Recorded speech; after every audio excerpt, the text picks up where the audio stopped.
a final map in terms of let's see actually. What is the final The map? final Surely, map would be War Machine, and that could only go one way in regards to absolute chaos. And of course, there would be vicious fights up top. But before that would be Gridlock if we happen to go to a fourth map. So this is all to keep an eye out for. And of course, this is the main one here.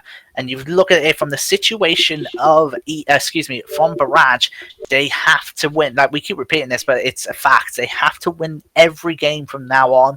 And I have to say, this is not the map that I would like to come up against E4 on to try and bring this back in the series. Because if they were watching earlier, they kind of got an idea of what E4 were like on this map. Very, very vicious. And saying that, no pun intended, of course, E4 vicious. That I literally like. I just realized. Sorry. Yeah, there was no pun intended there. Apologies. In any case, folks, if Barrage can get through this initial grind, so to speak, if they can somehow pull off a win on this map, you know, fourth map, Gridlock, E4, as we've discussed, actually, Shawnee, have not been too strong on. That's a very good point, Toby. And who knows? I mean, we did see E4 drop a couple maps on Gridlock. A couple rounds, I should say, on Gridlock. So it's going to be very interesting. We're just waiting on Ronnie to warm up and press that special swap button to swap with Toby, so he can join me on the, I guess, the caster's booth. I guess we'll call it. But it's going to be very interesting. We have seen some big fights. We saw Dill for Barrage almost do a 4v1 on Mansion. He needs to, of course, be on point, as does his team, because if they lose the first round, I mean, their heads could go down a little bit, but who knows? I mean, this is what we are looking forward to seeing in these situations how they deal with it. It's going to be very, very interesting. While we wait for this one player, I think it's only fair. Shall we bring up the overhead? Do it. Let's bring up the overheads. All right, Shawnee, do you want to break this one down for us? I put you on the spot quite a lot, but I think you can handle this one from what E4 done earlier. We can give it a shot. Okay, so Clocktower, essentially, if we look at it from this overhead we have up now, we're about to get ready, but we'll go for this very quickly. We have the balcony up in the top middle. That contains a long shot spawn, as well as an area called the host spot, which gives you a little bit of a look over the area itself. And then you have near the bridge, which is towards the bottom of the map, you have the boom shot spawn. And then just underneath the balcony, in around about the middle area with the X, you will find frag grenades there. These are going to be the main spawns that these guys will be going for. And of course, any of these weapons in the right hands can change these rounds, so who knows what we'll see here, Toby. And in terms of predictions, not on score, but on opening strat, what are we going with for each team? So we've seen E4 from a strategic basis here, Toby. Every time in their rounds on Clocktower earlier, they ran up as a 4. I don't expect them to change this, but will Barrage do the same? Or will they send someone to Boomshot? I mean, I don't know. What are you thinking here? I think Barrage need to bring the fight up top. I think they need to win at least some rounds by playing aggressive and all resources up on top. But, you know, I'm going to call that there's going to be some Boomshot plays, though, from Barrage at some point in this map. Here we go, Toby. Game 3. It could be the last, but from a neutral perspective, let's hope not, as we're off and going Precision right up in the face of Barrage, and he gets a kill, gets down by his teammate in the process. As Precision down and out there. Vicious is down. He's going to get picked up, though, and just like that with a 3v3. Oh, what a shot by Vicious, as Sam goes down as well, combo on his own. And there we go, combo will fall as well. Folks, I could not keep up with all that smoke and all that fire. Precision, though, that push down Snipe Alley? He must have been first spawn, surely, to get down it that far, Shawnee. I mean, that was crazy. There was a use of smoke grenade. There were 2 smoke grenades from the team of E4, which allowed him to kind of make that push, using that smoke as kind of a disguise, some way of blocking the vision. And, you know, it made him pay off, and we're off and rolling. And right now, Barrageville gets a bit of revenge, and a headshot revenge as well from Breaker. And just like that, we're at 3v3. Ronnie down now, picked up by Dylan, but he gets taken out by Brutalize. And Dill gonna see what he can do. And Sam's down as well, and Dill is on his own in the 3v1, and he's down as well. Brutalize is just on fire right now. 4 kills for him. It's not looking too good for Barrage right now as they lose that round in quick succession. Only 2 rounds left for E4 now to secure this qualification tournament win. And this is going to be the crucial round, in my opinion.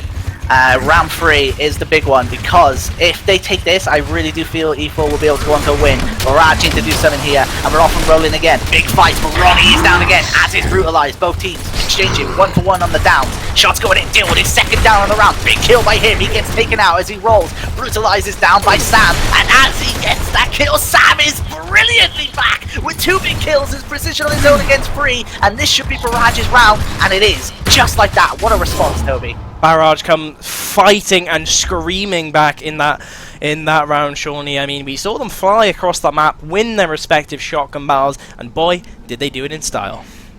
Whew, wait, this is too quick, isn't it? Here we go, round 4, and let's see what lies ahead for us now as we get ready to do this. And it looks like Barrage combo might know. He was maybe thinking about going down to Boom just to see if E4 was going to make their move, but we're right back up to the top again, Toby, in amongst the chaos. Take us through this. Oh, we might have a delayed push here, actually, Shawnee. Barrage Sam has pushed onto this hamburst pickup area. He's going to be full red, though, and they need to do something quick, it seems, as E4 just laying down the fire. Vicious is going to fall now. Dill is going to get down, and it's going to be a scramble now for these downs. And it's 2 big kills, 2 big downs there, and now the numbers game trying to catch up, but there we go. But Ronnie's back there as well. He's on his own, but he goes down, and it's 3-1, and E4 are 1 round away, and the confidence clearly showing for E4 and the curb stomp. They want to finish this series off now. 1 round to go. This is the point now. Barrage have lost a delayed push up top. They've lost 2 rounds where they've tried to go all aggressive up top. I think they need to try a different strategy now. They need to win a round at this point to keep E4 on their, not on their toes, but perhaps break this momentum a little. You can see how confident they are teabagging and whatnot. Barrage need to pull something out of the bag now for sure. And here we go, this is what it comes down to. Every single round now, Barrage have to win. And here we go, it's off and going. Brutalize coming from behind! He pushes from behind audaciously, he gets a kill before going down. And now it's 3v3, combo is down, launch shot picked up from E4. And now, 3 versus 2, they have to do something here, Toby. It's not looking good. That push from Brutalize was ecstatic. I've never seen somebody push through the enemy host spot and flank through Prism. I'm not sure if that's on Barrage for not knowing that he's on their flank quick enough, or whether it's down to Brutalize's pure speed and skill getting him through that. I'm not sure, but in any case, E4 Vicious is going to be leading that play towards that boom shot area, and it's all down to Barrage to try and stop this now.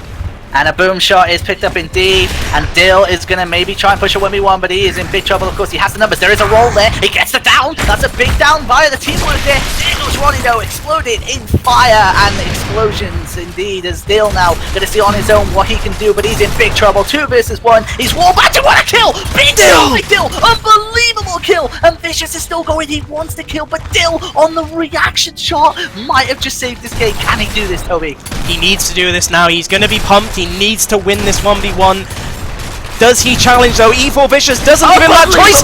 Dill is going to take that round. Fantastic play by him. Sadly, we were not on his point of view when he did that amazing up A to that player then before that last 1v1. What a fantastic round by him as he keeps his team in it. The captain comes clutch for Barrage, and what a time to do it. Can this give them the momentum to get another round and tie it up at 3 apiece? They need this now, Toby. Here we go. Round 6. Up on top again, as is usual. Will we see any pushes here? Smoke's going out at the moment. It is all about the firing. But at the moment, I was about to say it's a little bit quiet, but let's be honest, it's never really quiet up here. We have a bit of fighting going on. A couple shots going in, but no kills just yet. Barrage are going all in. They have chosen up top as their strategy for this round, and it could be this now. Ronnie is putting down crossfire, and it just seems now, I think you've called it actually, Shawnee. There's no plays going off right now, but saying that, Snipe Pillar, definitely a guy lurking up and down, testing Barrage's crossfire and communication there. I'm interested to see how this plays out now. Every single decision now is a big one, because each player individually, of course, have their set roles, have their set decisions, what to do. But again, it all comes down to these movements and plays. Brutalize going to be the first person to make a push up here, Toby. He's going in here. He's going to try and go in on the Don here. He's going to try and get some shots. He backs up and gets Sam. And Deal goes down, but Ronnie gets a kill back. It's 3 versus 2. Now Ronnie and Combo going to see what they can do. Ronnie firing away. He gets some good shots. Combo there for the support as well to try and secure. But his teammate downed him. Oh, that could be it there, Toby. Oh, an no. unfortunate down by Ronnie, and he's the 3v1 clutch this now. It's all down to him. All pressure on his shoulders, but no, that crossfire. Jesus Christ, what just happened? Oh. And I think that might sum it up right there. Unfortunately, we didn't see the end of the game, but you kind of know how it went. Barrage, unfortunately, falling at the pass, but again, I cannot reiterate, they put up a hell of a fight, and the score was, in my opinion, in that game it was pretty accurate, but they throughout this entire series they put up one heck of a fight. I'm just trying to gather what happened that map actually. I mean, it was so back and forth again that E4 just seemed like they had that little bit of edge, you know, towards the end. You saw that play by Brutalized initiating that frontal attack on Barrage as they choose a more passive play. Of course, I mean, Brutalized, you saw the movement, you saw the demonstration of the skill with the shotgun there, the bouncing, and he just took his 1v so coolly and efficiently that it just summed up this map for me, actually, Shawnee. And I mean, I genuinely thought, if Barrage still did that 2v1, which he did, he might be able to spur the team on to try and turn it around. But E4 just took a breather and we're like, okay, we're not going to let that happen again. They got the kills, and we saw at the end of that last round what started the fight was Brutalized making that push, and of course he held his own and won that fight, and then of course all havoc kicked off. But the main thing was that E4 came out of it in a 3 versus 1, and unfortunately there was a team down from Ronnie, I believe, which did make things easier for him. But when it came down to it, E4 were just the stronger team, and they're showing what they're about, and of course have now qualified for the GFL. They have indeed. They have got the instant qualification now to this Gal Forum League. It is going to run quite similarly, actually, to the ESL Pro League, and it's probably going to be EU's taken, I suppose you could say. So yeah, E4 are coming away with a win there. They're going to be very happy, I think, both with performance and the outcome of that.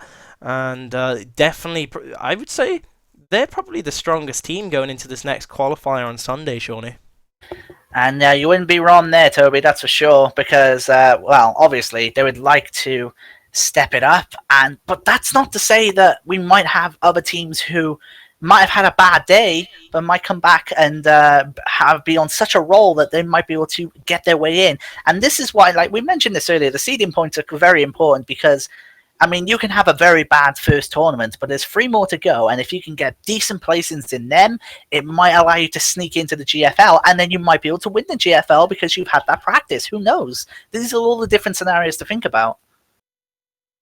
Right you are. Right you are indeed, Shawnee, and commiserations, of course, to Barrage. They did take quite a beating there, unfortunately. In terms of map count, 3-0. It's not a great score for them, I feel.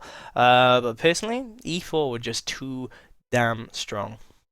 We did get some fabulous plays, though, and then we had some great plays throughout the entire of the series, and it never failed. I have yet to see a game or a series where we've had rounds where they've kind of just fizzled out, and we've had the generic wins. We've had so many individual players where players have to step it up and hold their own and do these crazy maneuvers to get these kills consistently throughout, and it's something that never gets old and is always awesome to see. For sure, and in any case, folks, that is the end of the night from us. I have been Toby Campbell. Shawnee Poons has been my co-caster, and it's been an absolute pleasure for this one. Of course, commiserations to Barrage and the rest of the teams. Of course, shout out to Zorkos' team and Team Strength, who managing to come out with the 3rd and the 4th position. They're going to have some great seeding points now going into this next qualifier. For those who are unaware, the next qualifier is on Sunday. It will start at 8 PM UK time, the stream, which I believe is 3 PM. 3 PM Eastern. Eastern, there we go. Thank you, Shawnee. That's a personal time zone tracker. That's amazing. But anyway, yeah. So please do join us then, folks. It is going to be an absolutely epic one. E4 are now not going to be in that next tournament as they have got that instant qualification. So yeah, I'm actually looking out for Team XL. I'm looking out for Hostile as well, and I'm looking out for Champions and also R Damage. So yeah, those are actually 4 teams that we didn't catch on stream today, unfortunately, Shawnee. But boy, am I looking forward to seeing them next week. Absolutely. I mean, next week it's Sunday. Next week? It's Sunday. Please excuse me. We're not waiting a week. No, I refuse. We're going for a Sunday. It will be on Sunday. Excuse me on that, folks. But yeah, Sunday. I'm looking forward to it, Shawnee. Yeah, absolutely. It's a wonderful way to end your weekend as well, right? Because it'll probably take us right up until almost midnight, of course, which means we'd go into Monday. But yeah, it's going to be fantastic fun. And I just want to say it's been an absolute pleasure, Toby. It's been great fun. We've had the little bit of hiccups here and there, but I think we've dealt with them. We've had a lot of fun. And of course, I hope you guys have enjoyed it as well. It's been a pleasure. Yeah, as I said, it's been incredibly fun, and shout out to you, and shout out to Fruz, yeah, who is the mind behind the organisation for this evening. He's been fantastic. You might have noticed him in chat. Please give him a thumbs up, a GG, anything you can provide, please do. He deserves the lot. But yeah, in any case, folks, I'm going to wrap it up now. Instead of the usual stream is ending screen, I'm going to leave up the bracket on screen for you now, guys, as we round this one off. Please do join me and Shawnee for the next one. It is on Sunday, as we said, 8 PM UK time, 3 PM Eastern, and we'll see what the rest of EU has to offer us. If there's nothing else you'd like to say, Shawnee? No, that's it. It's just again, seriously, I gotta keep saying it, but it's just been a pleasure all the time. It's so much fun to do. And right back at you, my friend. Sunday, see you then, folks. Thank you for watching, and we'll see you next time.